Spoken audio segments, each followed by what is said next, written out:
Hi everyone, I hope you are doing well. Today we'll talk about how to make your friends private on Fitbit. You click on Fitbit app. In this page, you will go here to above to this window of profile.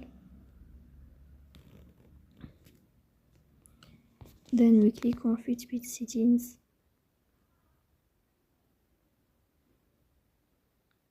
Then we click on social and sharing.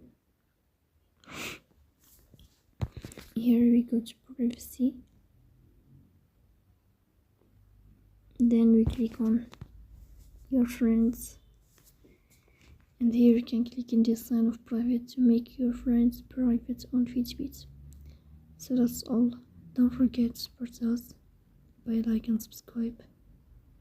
See you next time.